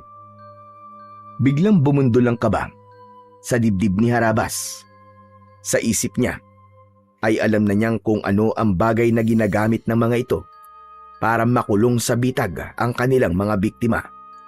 Sigurado siyang ang nangyari sa kanya kahapon ay tangkana ng mga ito na gawin siyang aswang. Muli siyang sumagot kay Tungtong Sahur habang pilit na itinatago ang galit sa kanyang dibdib. Kaya pala, yan din ang prutas na niluto sa akin ni Mang Bartolo. Sige na, kailangan ko nang umalis. Babalik din ako kagad. Hindi na hinintay ni Harabas na sumagot sa kanya si Tungtong Sahur. Agad siyang naglakad palabas ng bahay. Malakas ang tibok ng kanyang puso nang tinahak niya ang daan papunta sa labas ng bakuran habang nagkukunwaring paika-ika sa paglalakad. Saka lamang niya napansin na walang ibang bahay ang nakatayo roon. Tanging ang malawak na kakawyan ang nakikita niyang nasa gilid ng kalsada. Naglakad pa siya ng ilang metro at nang makita niya ang dalawang bahay ay saglit siyang nagpahinga. Meron yung tindahan at nagulat siya nang makita ang lalaking nakasabay niya sa jeep. Ruel? Ruel, ikaw ba yan? Aba, hindi ko alam na dito ka pala nakatira. Tumango ito bilang pagtugon sa tanong niya. Sinabi nitong sinundo nito ang kapatid na naglayas at sumama sa nobyo nito. Maayos naman daw ang biyanan ng kapatid nito, pero biglang nag-alala si Harabas nang mabanggit ni Ruel kung natikman na niya ang nilagang saging na saba. Ang ibig mong sabihin kumain ka ng saging? Sumagot si Ruel. Sinabi nitong bihira daw itong makatikim ng ganung pagkain dahil nasanay ito sa mga pagkain sa Maynila. Biglang napaunat sa pagkakaupo si Harabas nang tila napansin niyang namula ang mga mata ni Ruel. Nag-alala siya sa lalaki dahil natitiyak niyang nakakain na nga ito ng prutas na ginamitan ng itim na kapangyarihan. Hindi siya nakapagsalita at hindi makatingin sa mga mata nito. Naramdaman din niya ang pag-iinit ng kanyang mutya sa bulsa. Nalulungkot siyang nabiktima na ng itim na kapangyarihan ng mga aswang ang lalaking nagpakita ng kabutihan kay Lolo Estoy. Maya-maya pa ay narinig niya na nagtanong ito tungkol sa nangyari sa paa niya. Natatandaan niyang alam nito na hindi siya totoong pilay, kaya umisip siya ng paraan kung paano niya mapapanindigan ang pagkukunwari niya. Naaksidente ako sa kalesa na magkahiwalay tayo sa sasakyan at ibinigay sa akin ni Lolo Estoy ang basto na to. Yung matandang tinulungan mo. Tumango ito at sinabing naaalala ang matanda. Saka ito nagsimulang magkwento ng tungkol sa buhay nito sa Maynila. Pagkalipas ng ilang minutong pagkikwentuhan nila ni Ruel, lumabas na rin ang kapatid ni Ruel, kasama ang nobyo nito. Sa likuran ng mga ito ay ang mag-asawa na seryosong nakatingin sa kanya. Hindi siya nagpahalata sa mga ito na nararamdaman niya na hindi na ito mga ordinaryong tao. Sige na, Ruel. Kailangan ko nang umalis eh. Magpapaalam na ako. Inihatid siya ni Ruel hanggang sa labas ng tindahan nito. Pakiramdam ni Arabas ay nakatingin pa rin sa kanya ang pamilya ng nobyo ng kapatid ni Ruel. Habang tinatahak niya ang daan pauwi sa bahay ni Mang Bartolo, ay bigla siyang nag-alala sa kalagayan niya sa baryo. Hindi niya alam kung paano pa siyang makakatakas sa baryong napasukan. Ilang minuto lang ang lumipas ay narating na niya ang bahay ni Mang Bartolo. Diretso siyang pumasok sa loob ng kanyang silid at inihanda ang mga gagamitin sa muli niyang paglabas ng bahay para maghanap ng bago niyang malilipatan na bahay. Dinala niya ang dati niyang mga kagamitan sa pagtugis ng mga aswang at hindi na nagpaalam sa mag-asawa. Diretso siyang naglakad papunta sa kabilang direksyon ng daan. Ngunit kanina pa siyang naglalakad ay wala siyang makitang bahay na pwede niyang pagtanungan. Maya-maya pa ay biglang merong humawak sa kanyang balikat. Hindi siya nagdalawang isip. Iniangat niya ang baston at hinarap ang may-ari ng kamay. Inatake niya kagad ng hampas ng baston ang lalaking biglang lumitaw sa kanyang likuran. Kagaya ng sinabi sa kanya ni Lolo Estoy, hindi siya maaaring magtiwala sa mga taong nakapalibot sa kanya. Subalit mahusay ang kanyang kalaban na nakasuot ng salakot. Nakatungo ito kaya hindi niya makita ang muka ng kalaban. Pero tinamaan siya ng suntok nito. Isang malakas na suntok sa kanyang tiyan ang tumama mula sa kamao ng kanyang kalaban. Gumanti siya rito ng palo ng baston. Tinamaan ito sa balikat at napaluhod sa lupa. Saka siya tumambling papunta sa likod nito at sinipa ang likod ng lalaki. Napasubsob sa lupa ang kalaban at napaigik sa sobrang sakit. Aray! Aray ko! Diyos ko po! Nabali yata ang tadyak ko. Ang lakas naman ng pagkakasipa mo, Harabas. Nabali yata ang tadyak ko ah. Aray ko! Gulat na gulat si Arabas nang makilala ang boses ni Mang Estoy. Pangiwi-ngiwi ang mukha nito na nakahawak sa tadyang. Mabilis naman niyang inilalayan ang matanda sa pagtayo. Diyos ko naman, Lolo Estoy. Bakit naman po kayo nagpapanggap na kalaban? Sinubukan lang naman kita. Kung kaya mong gamitin ang baston, hindi ko naman alam na mahusay ka palang makipaglaban. Aray ko! Ang tadyag ko! Ang sakit! Napuruhan mo yata! Huwag niyo na pong uulitin yung Lolo Estoy ah. Paano po kung natuluyan kita? Pambihira naman, oo. Paano na lang kung napalakas ang ganti ko? Jesus Mariosep, hindi pa ba napalakas ang ganti mo, Harabas? Nabalian na yata ako ng tadyang. Ano bang ginagawa mo rito? Ako po dapat magtanong sa inyo ng ganyan. Bakit po kayo nandito? Ano ka ba naman, Harabas? Nakalimutan mo na bang dito ako nakatira? Pateka, bakit ka ba nandito sa kakahuyan? Bala ko po sanang maghanap ng ibang bahay na matutuluyan. Ginamit ko lang na dahilan sa may-ari ng bahay na hahanapin ko si Ibana.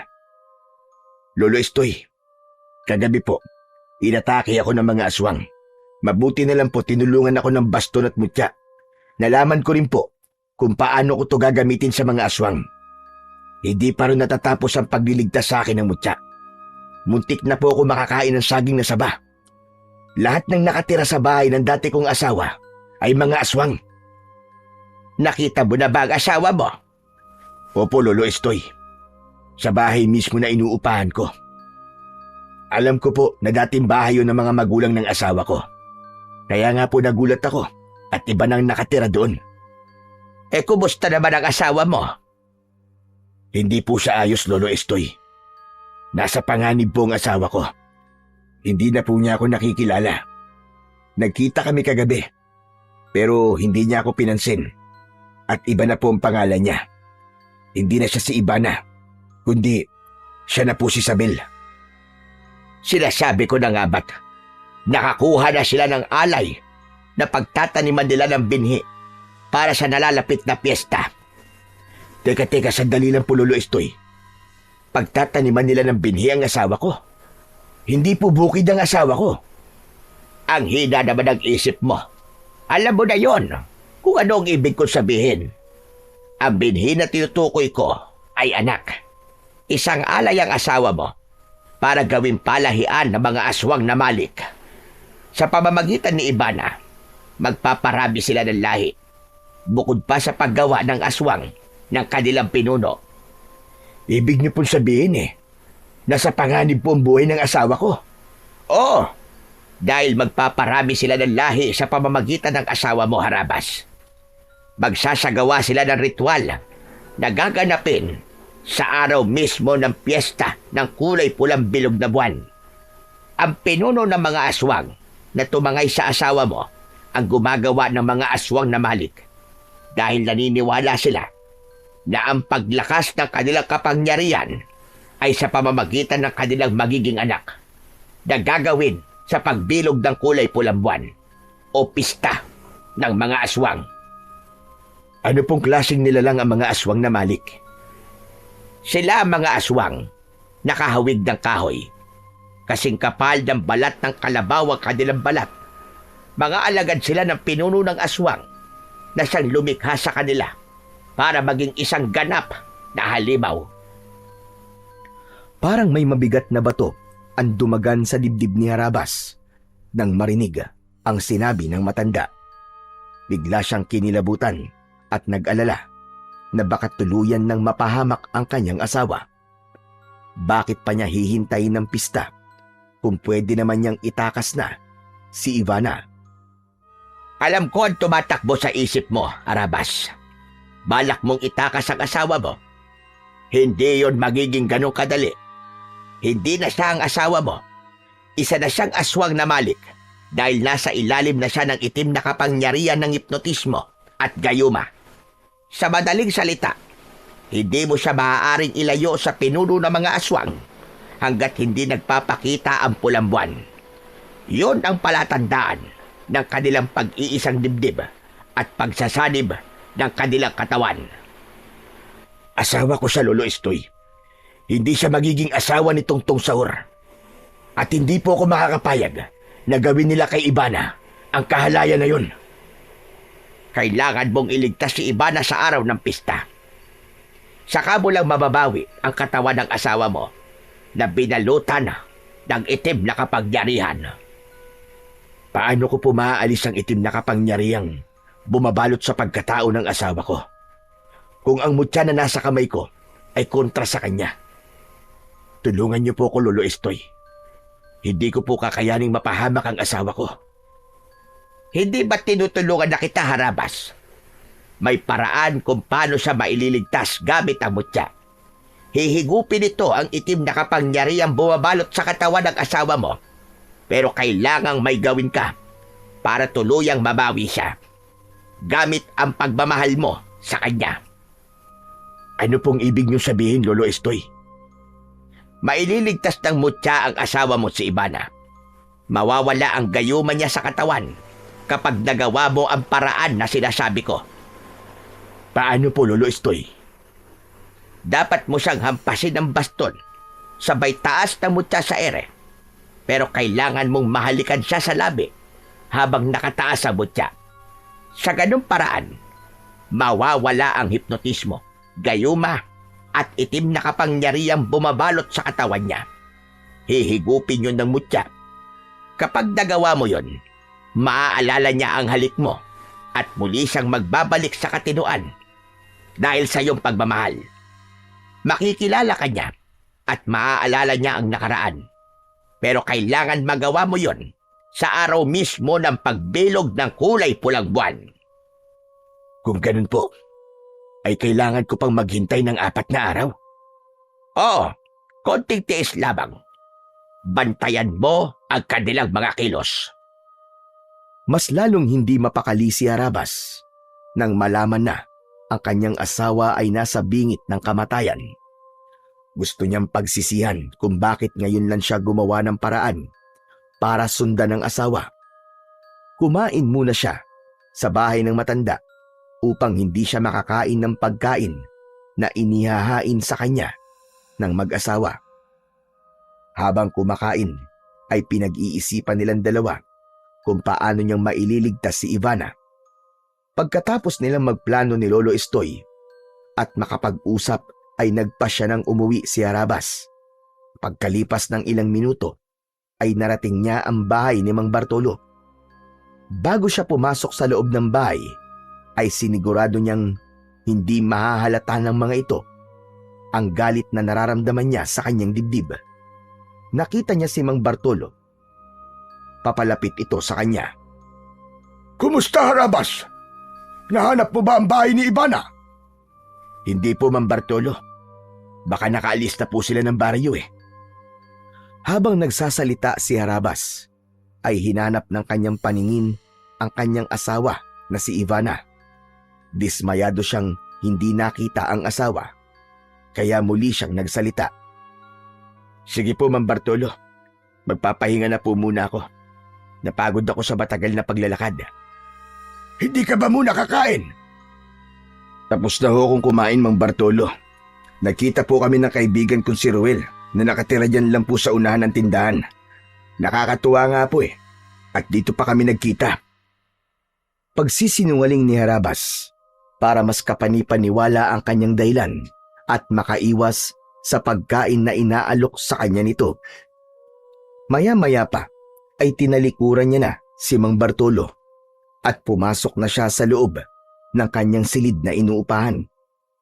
Pagpasok niya sa kwarto ay matyaga siyang naghintay ng pagdilim ng paligid. Matagal siyang nagbantay sa kanyang asawa at kilos ni Tungtong Saur. Halos hindi na siya matulog. Masigurado lang ang kaligtasan ni Ivana. Pagkalipas ng 4 na araw ay dumating na ang gabi na itinakda para sa pag-aalay. Ang nalalapit na oras ng paglitaw ng bilog na kulay pulang buwan. Mula sa kwarto ni Harabas ay narinig niya ang pagbukas ng pinto ng silid ni Tungtong Saur. Kaya naman, maingat din ang pagbangon ni Harabas para sundan kung saan papunta ang mga ito.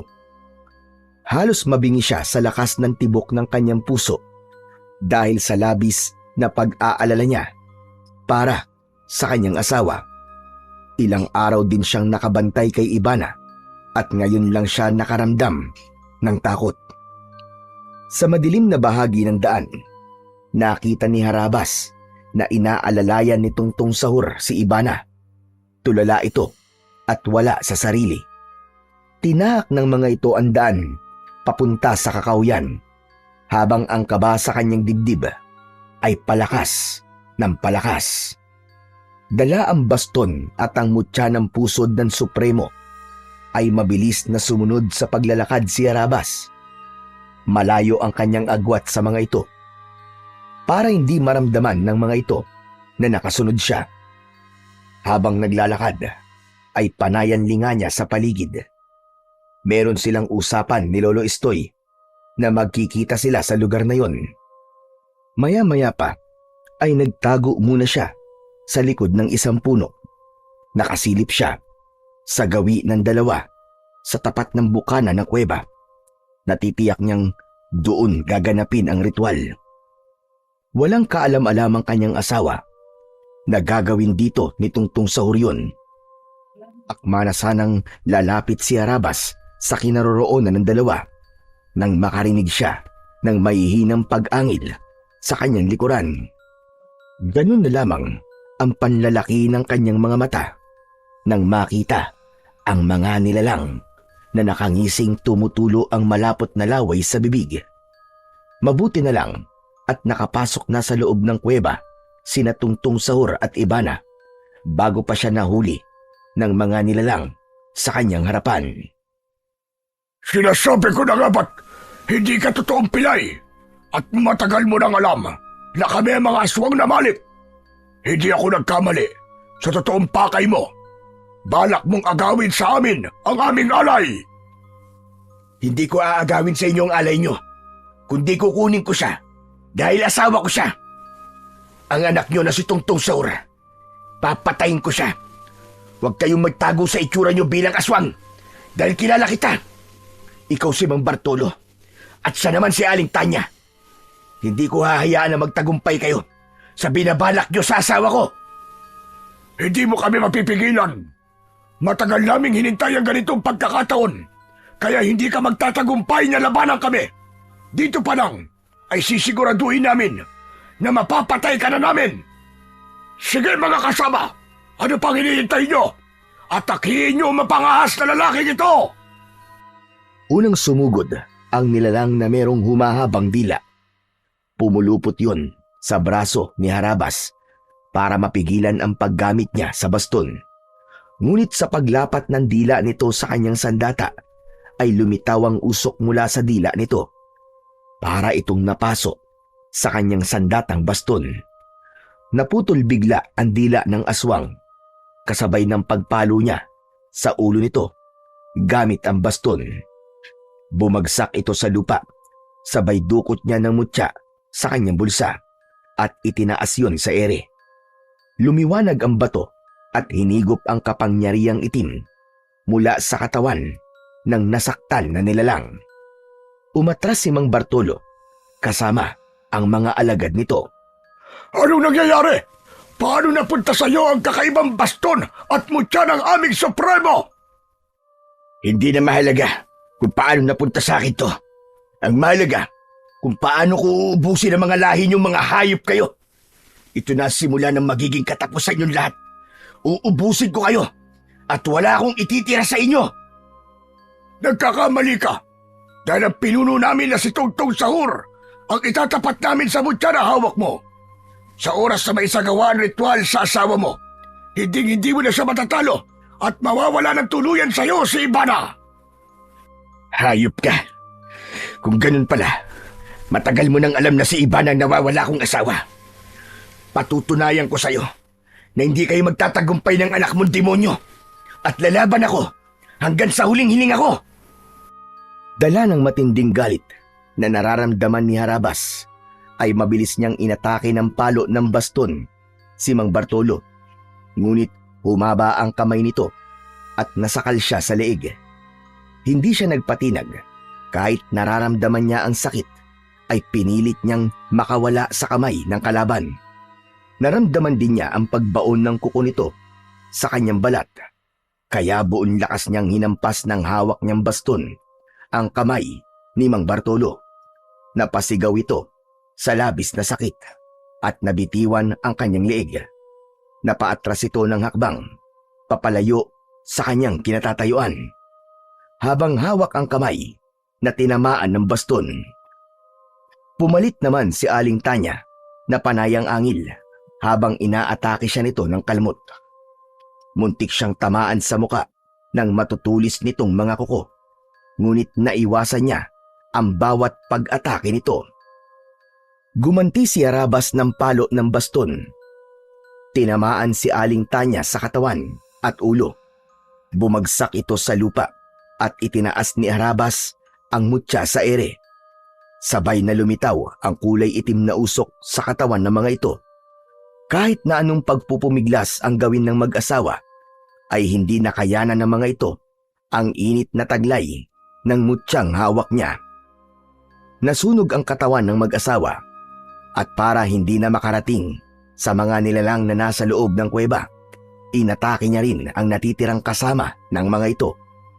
Lahat ng tamaan ng kanyang baston ay bumabagsak sa lupa habang nagkikikisay ang katawan na bumubula pa ang bibig na parabang nalalason. Bago niya itinaas ang mutya sa ere, magkasabay na hinigop nito ang kapangyarihan ng mga aswang na tinamaan ng kanyang baston. Para siyang nag-iipon ng lakas ng kanyang kapangyarihan sa pamamagitan ng itim na usok. Pagkatapos ng labanan, ay biglang dumating si Lolo Estoy. Mukhang napalaban na rin ang matanda sa mga aswang bago pa ito nakarating sa kanilang tagpuan. Nasa loob po ng kuweba ang asawa ko, Lolo Estoy. Kasama si Tungtong Sahur. Humanda ka! Dahil ito na ang simula ng tunay na laban. Ano pong ibig niyo sabihin? Marahil sa mga oras na ito, ay gumagawa ng panibagong aswang ang pinuno nila. Habang si Ivana ay nakahanda na para sa gagawin nilang ritual. Lakasan mo ang loob mo para sa gagawin nating pagsugod sa kuta nila. Magaan ang hakbang ng mga paa na nilapitan nila ang pintuan ng kuweba.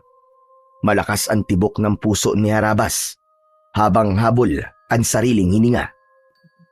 Ilang saglit pa ay naririnig na nila ang nakakakilabot na tinig ni Tungtong Sahur habang nagsasagawa ito ng ritual. Hindi pa ito ganap na halimaw dahil normal na boses pa rin ang kanilang naririnig. Para silang nakikinig ng dasal ng matatandang nagpapasyon o pakantang pagdarasal na gamit ang kakaibang lengguwahe. Bigla ang pagtayo ng mga balahibo niya sa katawan.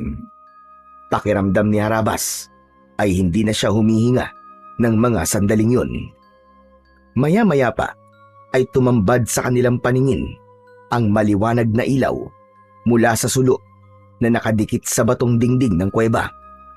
Lahat ay nakapikit para siyang pinagsakluban ng langit at lupa nang makita ang kanyang asawa na si Ivana na walang malay na nakahiga sa malapad na bato. Walang anumang suot na saplot sa katawan. Nakagapos ang mga kamay ng kulay itim na baging habang ang paa ay tuwid na nakalapat sa higaan na bato. Nanginginig ang kanyang mga kamay dahil sa galit. Ni sa panaginip ay hindi niya inaakala na sasapitin yun ng kanyang asawa. Kasunod ng pagsasagawa ng ritual, ang paghahaplas ng malapot na likido sa katawan ni Ivana, si Tungtong Sahur ang nagsagawa ng pagpapahid ng langis. Nahalata ni Lolo Estoy ang galit na nararamdaman ni Harabas. Humidahon ka muna, Harabas. Hindi na sila aabot sa pagsasagawa ng ritual. Dahil sa oras na pumula na ang buwan, ay susugod na tayo sa kanila. Mukhang hindi ko na po matatagalan ng eksenang nakikita ko, Lolo Estoy. Ngayon pa lang, ay parang gusto ko na silang patayin lahat. Halos pabulong ang naging pag-uusap nilang dalawa ni Lolo Estoy. Pero hindi pa rin maitatago sa boses niya ang labis na sama ng loob. Hindi niya inaalis ang kanyang paningin kay Tungtong Sahur na walang tigil sa paghaplas ng langis sa katawan ng kanyang asawa. Para siyang unti-unting sinasaksak ng kutsilyo sa kanyang dibdib. Pakiramdam niya ay para siyang nauupos na kandila habang nakikitang walang malay ang asawang si Ivana. Mahal na Panginoon ng dilim, dinggin mo ang aking panalangin. Nasa harapan mo ang aking alay. Isang pagpapakita ng katapatan sa iyo. Pakinggan mo at pagmasdan mo kung paano ko sa iyo ihaharap ang babaeng itinakda para magdala sa aking binhi. Napaangat sa pagkakaupo si Harabas. Gusto niya nang tapusin ang laban at patayin ang pinuno ng mga aswang. Anong ginagawa mo, Harabas? Baka makita niya tayo. Hintayin na muna natin na pumula ang buwan. Ilang minuto na lang. Hindi po ako mananahimik lang dito, Lolo Estoy. Habang pinapanood ang ginagawa niya sa asawa ko. Ako mismo ang papatay sa kanya. Kabitin mo ang isip mo, Harabas. Masisira ang mga plano natin kapag nagising si Ivana na hindi pa pumupula ang buwan at hindi natatapos ang ritual ng pag-aalay. Hinding-hindi mo na siya mababawi kahit kailan. habang buhay na siyang magiging aswang at magdadala ng anak ng halimaw sa kanyang sinapupunan. Kaya makinig ka sa akin. Pero, Lolo Estoy, baka saktan nila ang asawa ko. Magtiwala ka sa akin. Nangyari na rin ito sa anak ko noon. Kaya alam ko ang ginagawa ko.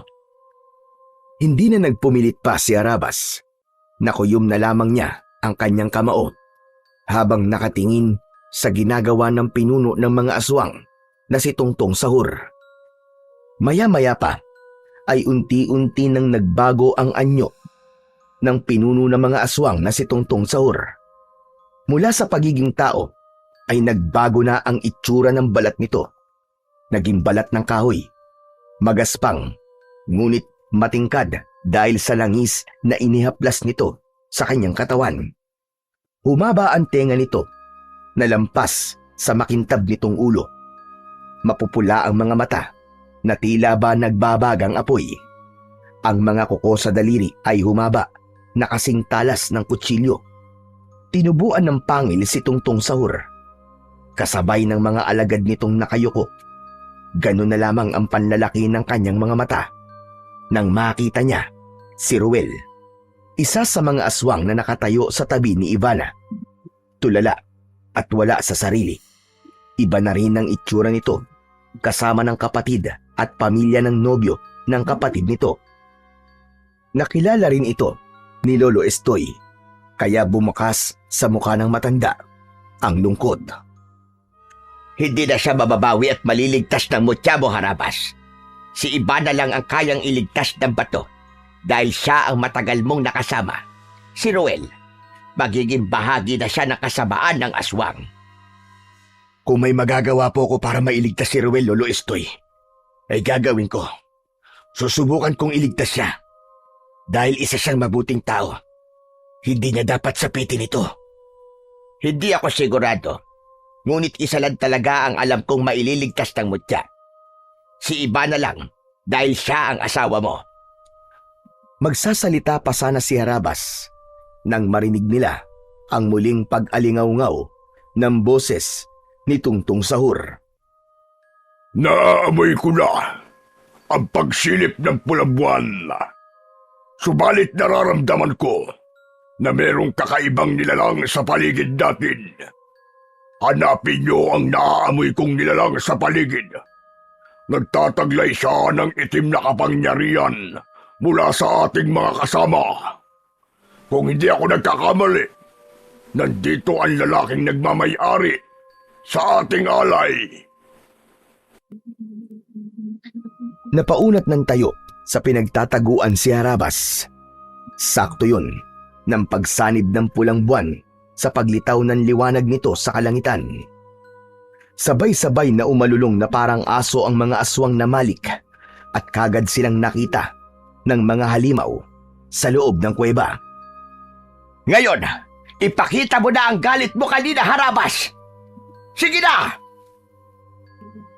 Hulihin sila at wag na wag niyong patatakasin! Kasabay ng pagsigaw ng pinuno ng mga aswang, ang pagsugod naman ni Harabas sa mga alagad nito gamit ang kanyang baston. Wala siyang pinalampas. Lahat ay binayo niya ng palo gamit ang baston. Sa lakas ng epekto ng kanyang sandata sa mga ito, ay bumagsak ang mga ito sa sahig ng kuweba. Hindi na niya inuulit ang pagpalo sa katawan ng mga ito dahil bumubula na ang mga bibig ng mga aswang na tinatamaan ng kanyang baston habang nagkikikisay ang katawan. Si Lolo Estoy naman ay kinalaban din ang mga aswang na malik. Sumasalubong ang matanda sa mga kalaban. Magaling din itong makipaglaban. Bawat tamaan ng sandata nitong tungkod ay bumabagsak din sa sahig ng kuweba ang mga aswang. Napansin ni Harabas ang paglapit ni Tungtong Sahur sa walang malay niyang asawa. Akma na sanang gagawin nito ang ritual ng pagsasanib ng katawan. Mabilis siyang lumukso at tumama ang sipa niya sa muka ni Tungtong Sahur. Hindi ko hahayaan na lumapat pa ang mga kamay mo sa katawan ng asawa ko dahil papatayin na kita. Wala ka nang magagawa Sa akin na siya. Ako na ang asawa niya. Nagpanggap ka pang pilay. Akala mo ba, hindi ko naramdaman ang mutya sa bulsa mo? Kung mahusay ka magpanggap, mas magaling akong magkunwari. Tumigil kang hayop ka! Hindi ka nasisikatan ng araw! Hindi na napigilan ni Harabas ang kanyang sarili. Nilabanan niya ito gamit ang kanyang baston. Ngunit hindi ito tinatamaan ng bawat pag-atake niya. Para bang alam nito ang epekto ng kanyang sandata. Gumanti ito ng sipa sa kanya at tumama yun sa kanyang tagiliran. Pasadsad siyang bumagsak sa saig ng kuweba. Mabilis siyang bumangon at lumapit sa kanyang asawa na wala pa ring malay. Kaya naman, sumugod siya ulit kay Tungtung Sahur. Sa muli niyang pag-atake ay naiwasan nito ang kanyang suntok. Umikot siya sa ere at magkakasunod na pagpalo sa katawan nito ang ginawa niya. Tinamaan niya ito sa leeg, ngunit hindi ito bumagsak. Sa halip ay nahawakan nito ang kanyang kamay. Dikitan ang kanilang laban habang nag-aagawan sa baston. Halata niyang napapaso ito sa kanyang sandata. Naalala niyang may talim ang kanyang baston, kaya sa pagpihit niya sa katawan nito ay nabunot niya ang talim at diretso yung isinaksak sa leeg ng pinuno ng mga aswang. Nagmistulang gripo ang dugong lumalabas sa sugat nito. Sabay bunot niya ng talim sa leeg nito. Napaluhod ito sa lupa habang pasigok-sigok. Pilit na tinatakluban ng kamay ang nabutas nitong leeg. Hinawakan ni Harabas ang baston, sabay palo ng napakalakas sa pagmumuka ng aswang. Nagkikikisay ang katawan ni Tungtung Sahur nang bumagsak ito sa sahig ng kuweba. Yan ang pinakamalupit na parusa para sa mga nilalang na kagaya mo. Inilabas ni Harabas ang mutya ng pusod ng supremo ng mga aswang, saka itinaas sa ere. Lahat ng mga nakahandusay sa sahig ng kuweba na tinamaan ng kanyang baston ay nahigop ang itim na usok sa katawan ng mga ito. Kasabay ng pagliyab ng katawan ng mga aswang, akma na sanang haharap si Harabas sa gawin ng matanda nang bigla niyang naramdaman sa kanyang leeg ang malakas na kamay ni Ivana. Nagkamalay na ito. Mapupula ang mga mata nito habang si Lolo Estoy naman ay nagulat din sa ginawa ni Ivana. Pigil ng matanda ang nagwawalang aswang na si Ruel. Balak nilang iligtas pa rin si Ruel. Gawin mo na ang sinabi ko! Iligtas mo si Ivana, Harabas! Bilisan mo! Nakapikit na nagpumigla si Harabas mula sa pagkakasakal sa kanya ng kanyang asawang si Ivana. Ivana, asawa ko! Ako to, si Harabas! Mahal ko, gumising ka. Labanan mo ang itim na kapangyarihan na bumabalot sa katawan mo! Mas lalong bumaon ang mga kuko nito sa kanyang leeg, kaya wala na siyang ibang paraan kundi ang sakta ng asawa gamit ang baston. Pinalo niya ito sa braso kaya't nabitiwan siya nito, kasabay ng pagtaas niya sa ere ng kanyang mutya. Isang mapusok na halik ang ginawa ni Harabas sa labi ng kanyang asawa. Ramdam na ramdam niya ang malakas na enerhiyang humigop sa itim na kapangyarihang bumabalot sa katawan ni Ivana. Kasunod ng isang mahigpit na yakap. Huminga ng malalim si Ivana hanggang sa nawalan ito ng lakas na napaupo sa kanyang harapan. Dali-daling hinubad ni Harabas ang suot niyang damit at isinuot yun sa hubad na katawan ng kanyang asawa. Nawala na ang bakas ng pagiging aswang nito at bumalik na ang dating kulay ng mga mata nito. Diyos ko, salamat! Ligtas na ang asawa ko! Mahigpit at punong-puno ng pagmamahal na niyakap ni Harabas ang kanyang asawa. Tinawag nito ang pangalan niya. Nakilala siya nito at gumanti rin ng yakap sa kanya. Ipinaliwanag niya rito ang mga nangyari. at napahagulgol ito ng iyak. Samantalang si Ruel na patuloy sa pag-angil ay nilapitan na rin ni Arabas. Patawarin mo ako, kaibigan. Ngunit kailangan kong gawin ito. Hindi ko alam kung magtatagumpay ako sa pagtanggal ng hawa ng aswang sayo. Kung ano man ang magiging resulta, patawarin mo ako, kaibigan. Pinalo ng 2 beses ni Arabas ang lalaki gamit ang baston. Kasunod ang pagtaas ng mutya sa ere. Ipinaliwanag ni Arabas kung paano naging mabuting tao si Ruel kay Lolo Estoy. Ipinaalala niya rito ang natatandaan niyang sinabi nito sa kanya. Ganon din ang pagpapalaki ng mga magulang nito kay Ruel. Tumulo ang luha sa mga mata ni Ruel. Sinabi mo sa akin, Ruel, na pinalaki kayong mabuting tao ng mga magulang mo. Kaya labanan mo ang kasamaang bumabalot sa katawan mo, Ruel. Labanan mo! Isang kulay itim na usok ang lumabas mula sa katawan nito. Katulad ng nangyari kay Ivana, himalang nawala ang hawa nito at bumalik sa dating kulay ang katawan, pati na ang mga mata. Isang hindi maipaliwanag na himala ang nangyari kay Ruel. Tunay na ang pagiging mabuting tao ang malakas na sandata laban sa kasamaan. Nagawa mong iligtas si Ruel, Harabas. Maraming salamat. Napakahusay ng ginawa mo. Hindi maipaliwanag ni Arabas ang saya na kanyang nararamdaman ng mga sandaling yon.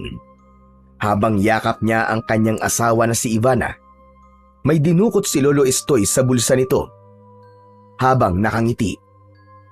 Harabas, kailangan mong malaman ang totoong nagligtas sa inyo. Maliban sa Diyos, ay ang pagmamahal ng inyong anak na si Val. Ano? Ano pong ibig niyo sabihin, Lolo Estoy? Paano niyo po nakilala ang anak ko? Itinaas ng matanda ang kulay dilaw na papel at ipinakita nito sa kanya ang sulat kamay ng kanyang anak na si Val. Nanindig ang kanyang balahibo sa katawan at nagtatakang napatingin sa muka ng matanda. Ako ang kasulatan ng anak niyong si Val. Ako ang kaibigan niyang taga-Aklan. Nakiusap siyang samahan ka at siguraduhing ligtas ka. Alam niya kung sino ako sa buhay niya. Ako lang naman ang lolo ni Ivana. Kaya ko nakilala ang anak mong si Val dahil sa sulat na nakarating sa akin. Kaya ang tunay na nagligtas sa inyo ay ang pagmamahal ng anak niyo na si Val. Mapalad kayo ni Ivana sa pagkakaroon ng anak na katulad ni Val.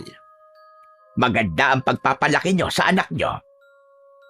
Naluluwang kinuha ni Harabas ang dilaw na papel sa kamay ni Lolo Estoy at kitang-kita niya na nanggaling ngayon sa sulat ng kanyang anak. Lolo ang tawag ni Val kay Lolo Estoy.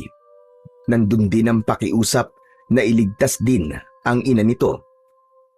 Kaya sa simula pa lang ay planado na ng matanda ang pagtulong sa kanya. Walang masabi si Arabas sa kanyang mga natuklasan, pati na sa katotohanan na totoong lolo ni Ivana, si Lolo Estoy. Nang gabing yun ay kasama na nila ang matanda sa pagluwas nila papunta sa Padan Antique. Kasabay si Ruel na labis na nagluluksa sa nangyari sa kapatid. Kulang na lang ay paliparin ni Arabas ang sasakyan para lamang makita ang kanyang anak na si Val. Hindi siya makapaniwala na magagawa yun ng kanyang anak. Pagkalipas ng 1 oras na pagbabiyahe, ay narating na nila ang malawak na palayan. Walang mapagsidlan ng tuwa ang mag-asawa nang makita ang anak na tumatakbo papalapit sa kanila. Isang mahigpit na yakap ang pinakawalan ng mag-asawa para sa kanilang pinakamamahal na anak. Halos maluwa naman si Arabas sa husay ni Val para matulungan siya nito kahit hindi niya ito kasama. Tay!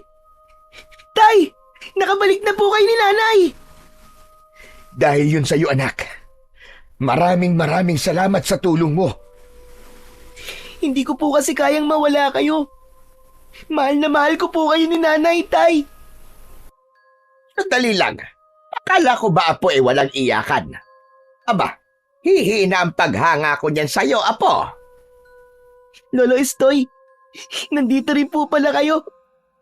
Dito na po ba kayo titira, Lolo? Oo naman. Hindi ba't yun ang pangako ko sa'yo? Nagawa ko rin ang pakiusap mo. Natupad ko ang mga hiling mo. Nandito na kami. At buo na ulit ang pamilya mo. Nadagdagan pa. Nandito na rin ako. Maigpit na niyakap ni Val si Lolo Estoy. Ganon din sina Ivana at Harabas. Sa gitna ng palayan,